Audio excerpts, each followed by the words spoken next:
Hello students, so let's continue with our previous topic that is RS configuration.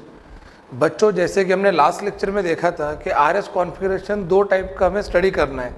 Number one, अगर structure हमें veg dash formula base दिया हो तो जो मैंने लास्ट टाइम समझाया था आपको कि उस टाइप के स्ट्रक्चर में ये देखना है कि जो लोवेस्ट प्रायोरिटी ग्रुप है, क्या उस लोवेस्ट प्रायोरिटी ग्रुप का जो पोजीशन है वो डॉटेड लाइन से इंडिकेट किया है क्या। If it is indicated by dotted line, मतलब इंडिकेटेड लाइन का जो मीनिंग होता है वो होता है बिलो द प्लेन। तो फिर जो कॉन्फ़िगरेशन हम डिसाइड करेंगे अकॉर्डिंग टू द प्रायोरिटी वही उसका फाइनल आंसर रहेगा। बट अगर इंडिकेटेड मतलब लोवेस्ट प्रायोरिटी ग्रुप अगर डॉटेड लाइन से इंडिकेटेड ना हो तो हमें वन बाय वन उसको इंटरचेंज करते हुए नेबरिंग डॉटेड लाइन तक के पहुंचाना है। उसके बाद जो कॉन्फ़िगरेशन है वो हमारा फाइनल आंसर रहेगा। तो this is all about veg dash configuration. आज हम देखेंगे कि अगर हमें असाइनमेंट करना है आरएस कॉन्फ़िगरेशन का, आरएस कॉन्फ़िगरेशन हमें देखना है फिशर प्रोजेक्शन में, तो फिशर प्रोजेक्शन में हम किस तरह से कंपाउंड का कॉन्फ़िगरेशन डिसाइड कर पाएंगे कि वो आर है या वो एस है। ओके, तो let's start with some example. बच्चों मैं सबसे पहले आपके सामने पहला एग्जांपल लाया हूँ। ये मैंने लास्ट लेक्चर में आपको बहुत ही अच्छे समझाया था कि प्रायोरिटी किस तरीके से डिसाइड की जाती है। मैं एक बार फिर से बताता हूँ। यहाँ पे जो दो लाइन का इंटरसेक्शन हो रहा है, मतलब जहाँ पर दो लाइन, ये पहली लाइन है और ये दूसरी लाइन है, तो जहाँ पे टच कर रहे हैं उसको कहते हैं कायरल कार्बन, मतलब असिमेट्रिक कार्बन एटम। हमें इस असिमेट्रिक कार्बन एटम के जो चार ग्रुप है, सबसे पहले चार ग्रुप को देखना है। जैसे यहाँ पर मिथिल है, OH है, ये ऊपर C ट्रिपल बॉन्ड CH और H है। तो मैंने लास्ट लेक्चर में बताया था कि हाइड्रोजन एटम सबसे गरीब प्राणी है, इसका एटॉमिक नंबर 1 होने से इसकी प्रायोरिटी हमेशा सबसे लास्ट में रहेगी, मतलब लास्ट नंबर इसको दिया जाएगा, यानी कि नंबर 4। तो जब भी चार ग्रुप में से अगर एक एटम हाइड्रोजन है तो definitely it is number 4। Now question is arises related to remaining 3 number, that is 1, 2 and 3। यहाँ पर पहला एटम कार्बन है, इधर पहला एटम ऑक्सीजन है और पहला एटम कार्बन है। इफ फर्स्ट एटम, तीनों फर्स्ट मतलब जो बॉन्डेड एटम है वो अगर सेम है तो हम सेकंड नंबर पे देखेंगे कौन सा एटम अटैच है। बट फर्स्ट एटम अगर डिफरेंस है, फर्स्ट एटम में ही डिफरेंस है, जैसे यहाँ कार्बन है ऑक्सीजन है, तो ऑक्सीजन का नंबर एटॉमिक नंबर 8 है, जिसकी प्रायोरिटी कार्बन जिसका एटॉमिक नंबर 6 उससे ज़्यादा रहेंगी, तो हम फर्स्ट नंबर देंगे ऑक्सीजन को, यानी कि OH को। अब बच्चों इन दोनों में आपको डिसाइड ये करना है कि नंबर 2 और नंबर 3 कौन रहेगा। नंबर 2 और नंबर 3 यानी कि किसकी प्रायोरिटी इनमें से ज़्यादा रहेंगी। तो फर्स्ट एटम कार्बन है, फर्स्ट एटम कार्बन है, इसका सेकंड एटम हाइड्रोजन है और इसका सेकंड एटम कार्बन है, वो भी ट्रिपल बॉन्ड से अटैच है। अगर यहाँ पे सेकंड एटम कार्बन रहता, इधर भी सेकंड एटम कार्बन है, तो फिर हम देखते कि फर्स्ट और सेकंड एटम के बीच if both are same in both the position, तो उनके बीच बॉन्ड कैसे, मतलब जैसे अगर ये फर्स्ट एटम कार्बन है, इधर फर्स्ट एटम कार्बन है, ठीक है,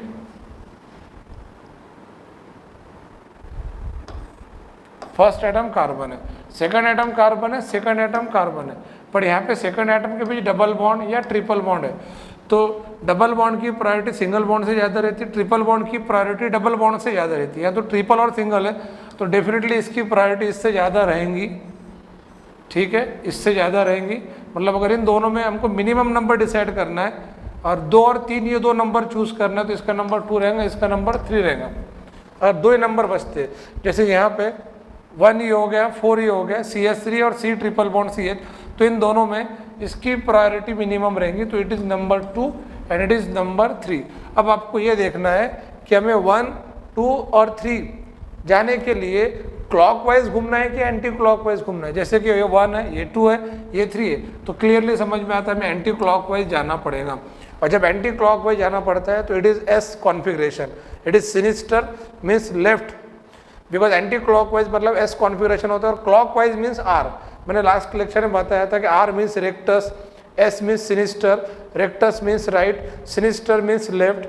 तो क्लॉकवाइज हो तो R कॉन्फ़िगरेशन, एंटी क्लॉकवाइज हो तो S कॉन्फ़िगरेशन, यहाँ पे एंटी क्लॉकवाइज है। बट एक बात ध्यान में रखना, फिशर प्रोजेक्शन में ये तो आपने डिसाइड कर लिया कि it should be S due to this anti clockwise rotation, ये एंटी क्लॉकवाइज रोटेशन है, it should be S and it is S because Fischer में ये देखा जाता है कि at the end lowest priority group क्या वर्टिकली अटैच है कि हॉरिजॉन्टली अटैच है? वर्टिकल माने खड़ा, हॉरिजॉन्टल माने आड़ा। तो देख लो बच्चों, इसके अंदर हाइड्रोजन एटम जो है वो वर्टिकली अटैच है, वर्टिकल यानी खड़ा। वर्टिकल होने की वजह से जो हमारा कॉन्फ़िगरेशन अपीयर्ड होगा वही आपका फाइनल आंसर रहेगा, मतलब इट इज़ फाइनली एस, तो एस कॉन्फ़िगरेशन। हाँ, अगर हाइड्रोजन हॉरिजॉन्टल पोजीशन पे रहता तो फिर हमारा कॉन्फ़िगरेशन जो आ रहा है उसके रिवर्स आंसर आपको लेना पड़ेगा। मीन्स अगर एस आ रहा है तो आप आर लेना पड़ेगा, आर आ रहा है तो आपको एस लेना पड़ेगा। तो ये आपके क्लियर हो गए। हम चलते हैं नेक्स्ट एग्जाम्पल में। This is second example. Again CH3OH oxygen, carbon, carbon, hydrogen, ये सबसे गरीब है, इसका नंबर 4 रहेगा।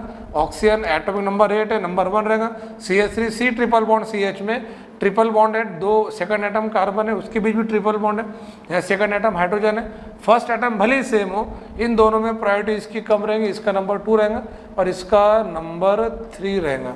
अब देख लो बच्चों, 1, 2 और 3, तो 1 से 2, 2 से 3 आने के लिए हमें क्लॉकवाइज रोटेशन में जाना पड़ रहा है। Clockwise rotation means R configuration. Here the lowest priority group, again it is at vertical position, तो no change in the final answer.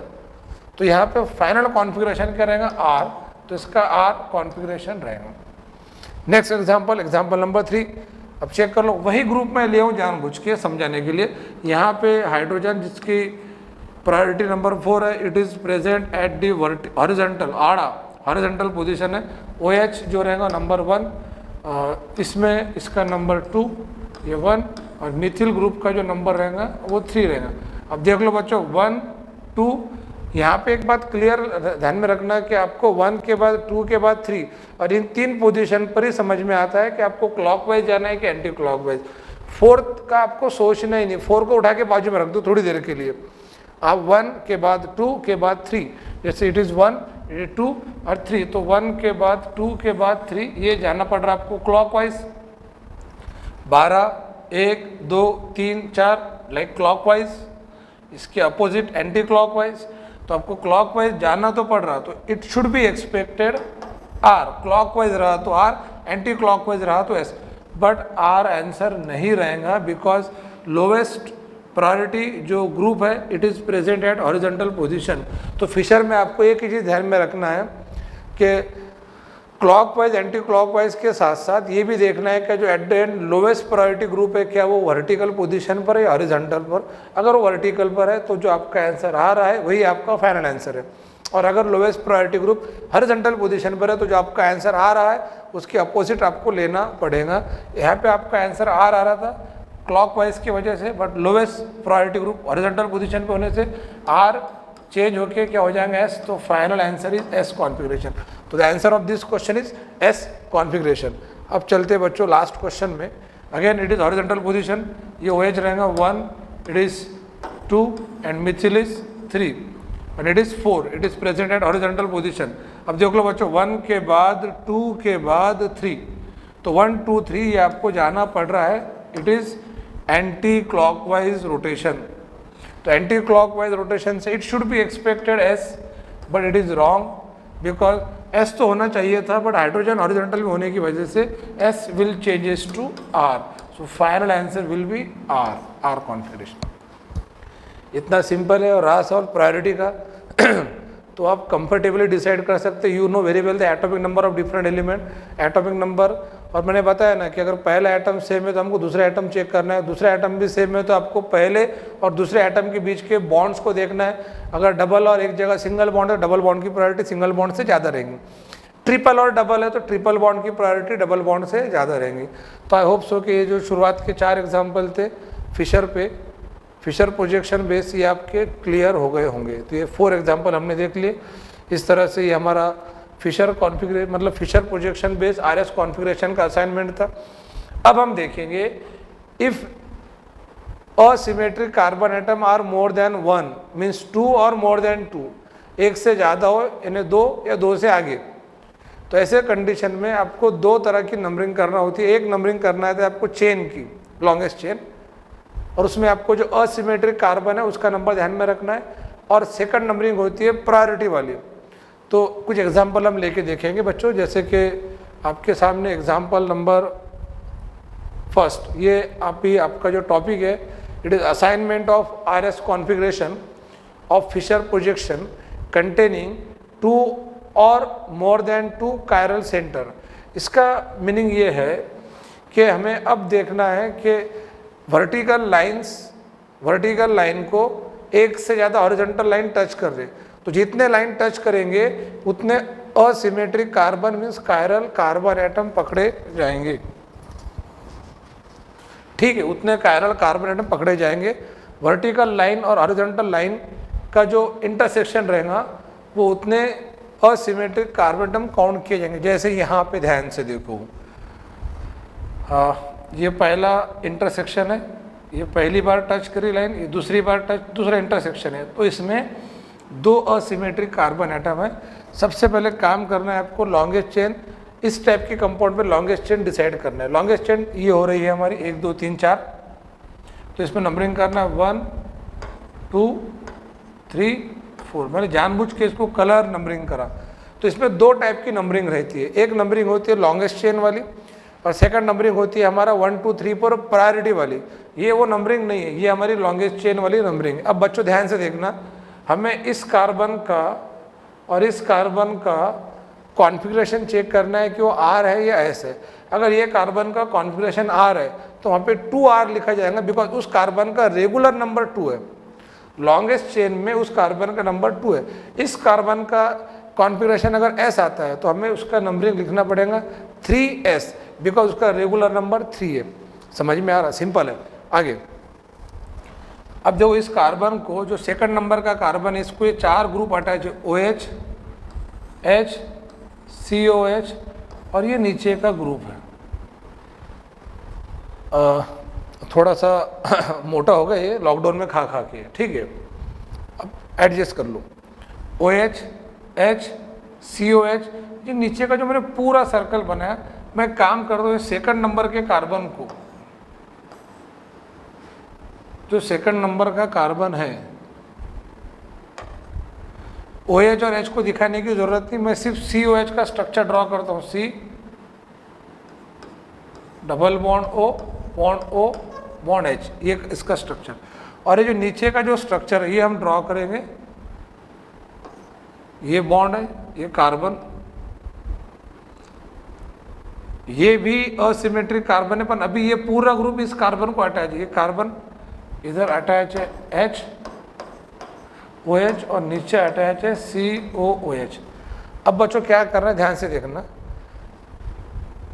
ये HO और H, अब इसके जो 4 ग्रुप अटैच थे ये तो क्लियरली हो गया। जो सेकंड नंबर का कार्बन है, ये कार्बन इसका पहला बॉन्ड, मतलब जो 4 ग्रुप है, ऑक्सीजन, कार्बन, हाइड्रोजन और कार्बन।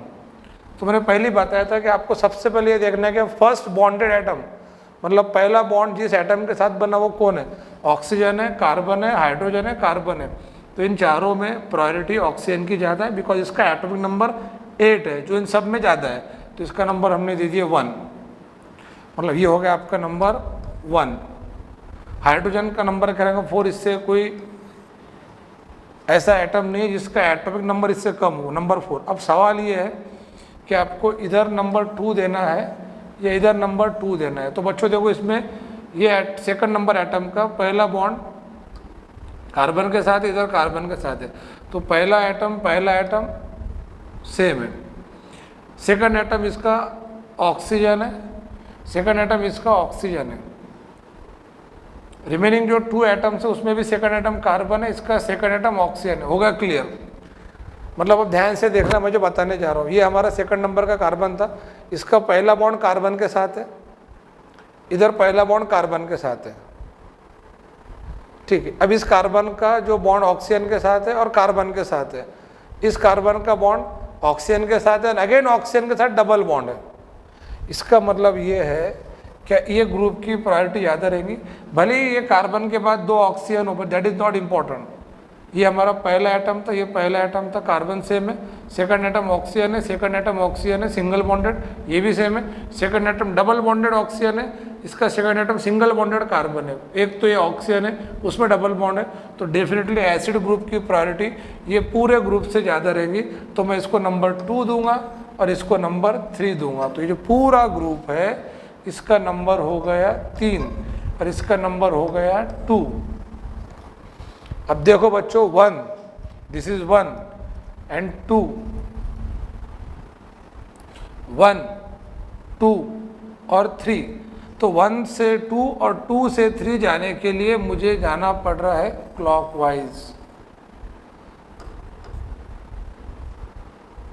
क्लॉकवाइज जाना पड़ रहा है, मतलब it should be R, clockwise R, anti clockwise S, तो it should be R and इसका नंबर क्या है 2, तो ये होना चाहिए 2R। बट अगेन इमीडिएटली आपको देखना पड़ेगा कि जो लोवेस्ट प्रायोरिटी ग्रुप है इस कार्बन में, जो लोवेस्ट प्रायोरिटी ग्रुप है वो हॉरिजॉन्टल पोजीशन पर है, मतलब आड़ा है, तो जो 2R है वो 2R को कट करना पड़ेगा और आपका फाइनल आंसर रहेगा 2S। This is your final answer. तो इसमें जो सेकंड नंबर कार्बन है उसका कॉन्फ़िगरेशन रहेगा 2S। आप इमीडिएटली थर्ड नंबर के कार्बन को देख सकते हैं, जो मैं दूसरे कलर से बताना चाहूँगा। चेक कर लो, ये OH है, H है, नीचे बच्चों इसमें COH है और इधर ये पूरा ग्रुप है। और अभी हमने देखी जो पूरा ग्रुप है ये वही था, अगर स्ट्रक्चर वाइज कंपेयर करें तो इसकी प्रायोरिटी इससे ज़्यादा है, तो ये OH का नंबर रहेगा 1, ये तो 4 है हाइड्रोजन। अब हम थर्ड नंबर के कार्बन का कॉन्फ़िगरेशन चेक कर रहे हैं, जो सीरीज में थर्ड नंबर था, जो सेकंड कायरल सेंटर है 1 4, इसका नंबर रहेगा 2, बिकॉज ये जो ग्रुप है इसका कॉन्फ़िगरेशन 2 है, मतलब प्रायोरिटी नंबर 2 है। तो जो ऊपर का पूरा ग्रुप है ना, इसका बॉन्ड कार्बन, देन कार्बन, इधर कार्बन, फिर स्ट्रक्चर वाइज मैंने अभी समझा कि दिया कि इसका नंबर क्या रहेगा 3। अब देखो बच्चों 1 2 3, मतलब अब हम जा रहे हैं ये इस तरह से। अब ये 1 2 3 ये क्लॉकवाइज है कि एंटी क्लॉकवाइज है? 1 2 3, तो इट इज क्लॉकवाइज।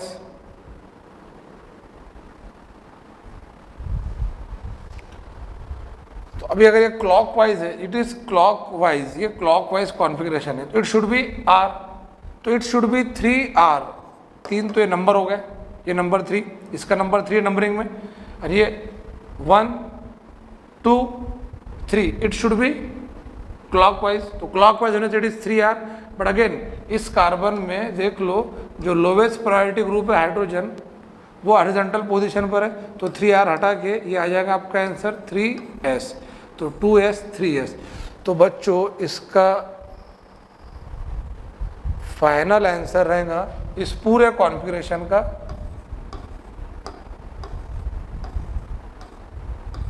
होना क्या चाहिए था, पर ये आंसर नहीं रहेगा, ये आपका आंसर रहेगा। तो क्वेश्चन क्या आते हैं, आपको ऐसे कंपाउंड ऑप्शन में दिए रहेंगे, सच कंपाउंड्स आर गिवन, और आपको पूछा ये जाएगा कि इसका RS कॉन्फ़िगरेशन क्या है, और ऑप्शन रहेंगे 2R 3R, 2S 3S, 2R 3S, 2S 3R, like this 4 options are given. और आपको याद हो तो रिसेंटली GOC की टेस्ट में सेम क्वेश्चन इस टॉपिक पे मैंने डाला, सेम क्वेश्चन यही था, तो it is explanation of that question, इस तरह से इसका आंसर पूछा जाएगा उस पर। तो बच्चों ये बहुत ही इंपॉर्टेंट टॉपिक था। अब मैं आपको इसके आगे एक पॉइंट बताना चाहूँगा, अगर मैं इसकी मिरर इमेज ले लूँ, अब थोड़ा सा खिचड़ी बन गई, अब एडजस्ट करना पड़ेगा आपको यहाँ पे, ठीक है ना। अगर मैं इसकी मिरर इमेज ले लूँ, अब पता नहीं मैं क्या ले रहा, किधर जाएगा मिरर इमेज, आपको थोड़ा ध्यान देना पड़ेगा। देख लो, कॉन्सेंट्रेट करो, इसको थोड़ा सा अपन मैग्नीफाई करके देख लेंगे हम लोग। अगर मैं इसकी मिरर इमेज लूँ तो ये OH, ये जो पहला सेकंड नंबर का कार्बन है, मतलब फर्स्ट असिमेट्रिक कार्बन, OH उधर चला जाएगा, H इधर आ जाएगा, H उधर चला जाएगा, ये OH इधर आ जाएगा, ये जो OH है, तो ठीक है।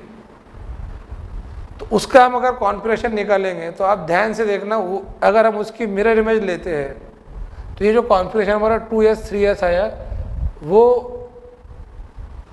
उसका configuration by all rule, by applying that lowest priority group present at horizontal position, वो रूल लगाने के बाद जो चेंज होकर कॉन्फ़िगरेशन आएगा वो यकीनन डेफिनेटली आंसर 2R 3R आएगा बच्चों। मीन्स ध्यान से देखो कि जो 2S 3S है, ये कंपाउंड का अगर हम मिरर इमेज लेते हैं उसका फाइनल आंसर आएगा 2R 3R, तो तो देख के समझ में आता ये दोनों एक दूसरे के इनैंशियोमर है, इसको इनैंशियोमेरिक पेयर कहते हैं। और आपको इस कंपाउंड के बारे में मैं बता दूं, ये आपका जाना पहचाना compound, it is tartaric acid. मतलब अगर 2 कार्बन है, 2 हाइड्रोजन, 2 OH ग्रुप और 2 COH ग्रुप, मैंने रेगुलर थ्योरी में बताया था, मतलब 2 carbon asymmetric carbon, then 2 hydrogen, 2 OH and 2 COH, इस टाइप का जो स्ट्रक्चर है टार्टरिक एसिड है।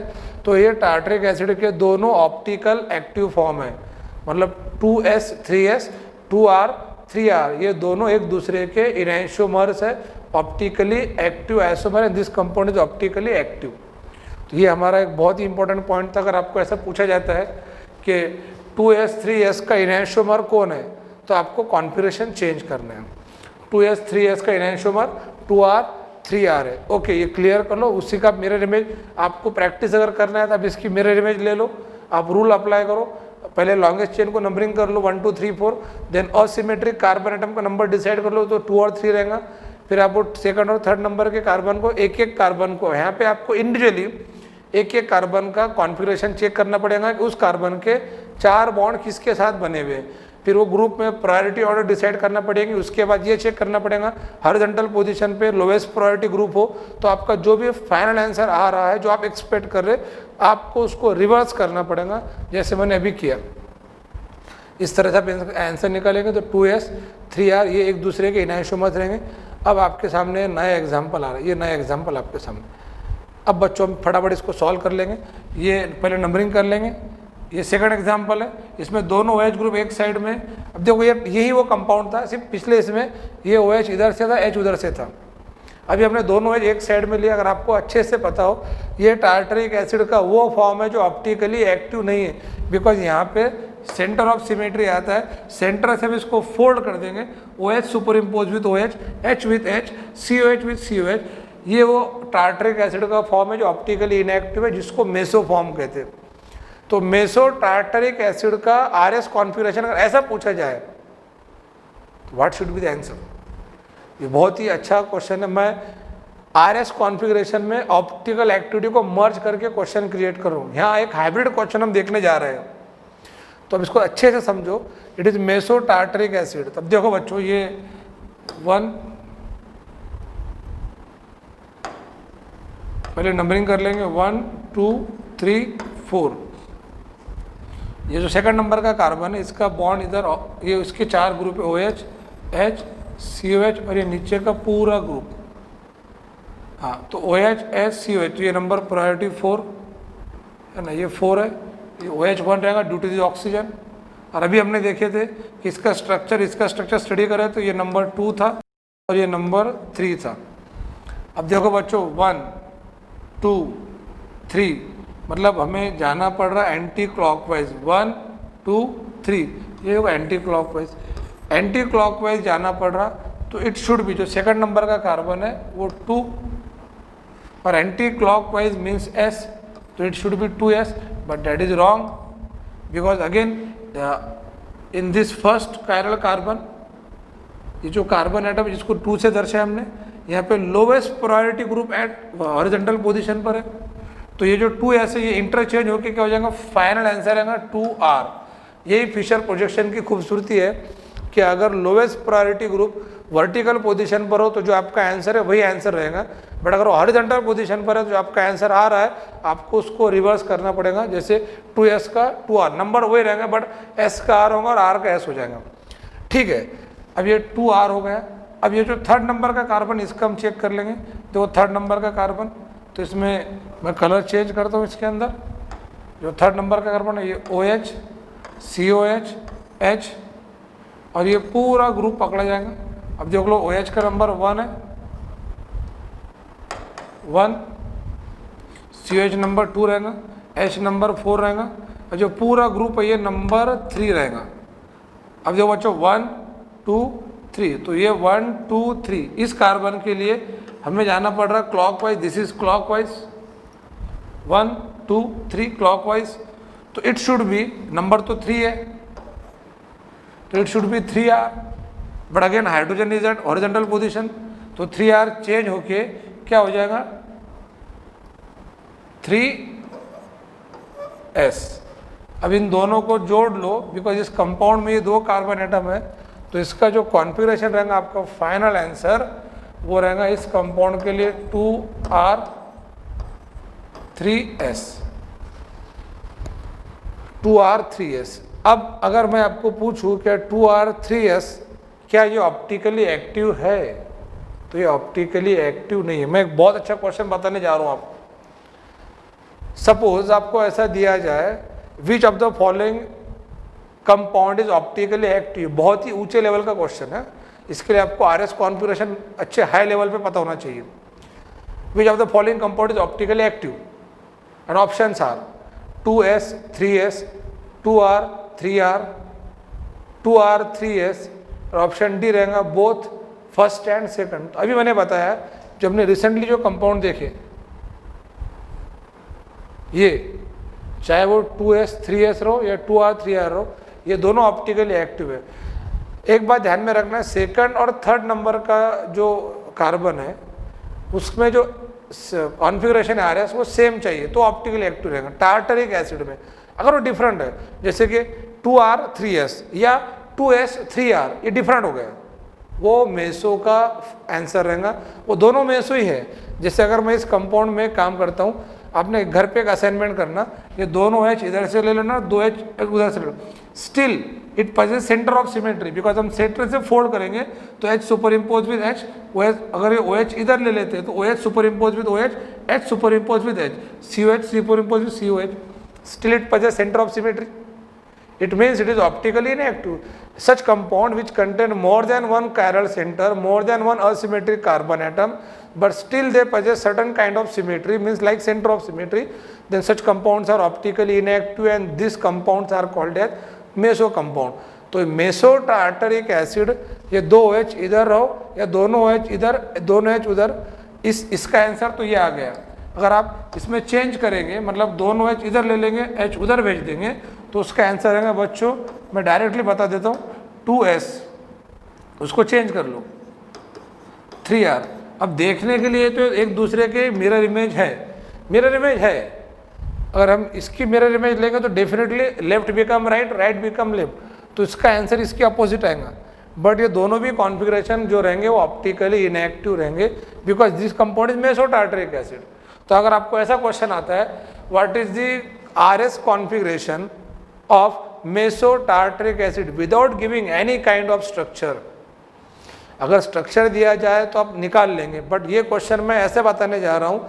Suppose the question asked like this, what is the RS configuration of meso tartaric acid, तो आपको ऑप्शन इस तरह से रहेंगे, 2S 3S जो आंसर नहीं है, 2R 3S जो आंसर है, 2R 3S के बाद में अगला ऑप्शन रहेगा 2S 3R, ये भी आंसर है। It is also possible answer of meso tartaric acid. The last option given that both second and third and both B and C, तो इसका आंसर रहेगा सेकंड एंड थर्ड दोनों मिला के। तो मेसो टार्टरिक एसिड में 2R 3S या 2S 3R, मतलब एक पॉइंट आपको समझ में लेना पड़ेगा कि टार्टरिक एसिड के पॉसिबल कॉन्फ़िगरेशन है 4, जिसमें similar 2S 3S 2R 3R similar समझ में आ गया, और डिफरेंट ये जो 2S 3S और 2R 3R है, they are optically active, one of them is dextro and other is laevo. But जो सेकंड में बताने जा रहा हूँ दैट इज, अभी हमने देखे 2R 3S या इसके उल्टा 2S 3R, तो ये डिफरेंट है, S R R S different है। ये जो रहेंगे ये दोनों भी कॉन्फ़िगरेशन है meso tartaric acid and such compounds are optically inactive. तो बच्चों यहाँ पे मैंने कोशिश किया है कि RS कॉन्फ़िगरेशन समझाने के साथ साथ, और आज हमने RS कॉन्फ़िगरेशन ये 2 लेक्चर में कंप्लीटली ले लिए। नीट JEE मेन लेवल तक के आप आराम से इस टाइप के क्वेश्चन कंफर्टेबली सॉल्व कर पाएंगे। मैंने टेस्ट में भी क्वेश्चन डाला था, तो ये जो क्वेश्चन है हमने RS में ऑप्टिकल एक्टिविटी का एक अच्छा क्वेश्चन मर्ज करे। उम्मीद करता हूँ कि आपने जो टॉपिक मैंने समझा इसको अच्छे से क्लियर किए होंगे। मैं पूरी कोशिश करूँगा आने वाले 50 दिनों में ऐसे क्वेश्चन, हम ऐसे टॉपिक कवर करेंगे जो नीट में क्वेश्चन बनते। सिलेबस ऑलरेडी मैं कंप्लीट कर चुका, रिवीजन भी आपकी 60% हो चुकी थी, बट हमें जो एक्सटेंडेड डेज मिले नीट के लिए 26 जुलाई तक के जो दिन मिले, हम कोशिश ये करेंगे कि इन सारे टॉपिक्स को केमिस्ट्री के मैं 50 दिन में एटलीस्ट 50 ऐसे टॉपिक ले पाऊँ कि जहाँ पे नीट में अच्छे क्वेश्चन बनते या जो बच्चे कंफ्यूज होते हैं। तो ये RS कॉन्फ़िगरेशन था, आपको अच्छे से समझ में आएगा। सो स्टूडेंट्स, रिमेनिंग टॉपिक जो भी नया टॉपिक हम लेंगे we will continue from by our next lecture. Till then अपना ख्याल रखिए, बाय बाय।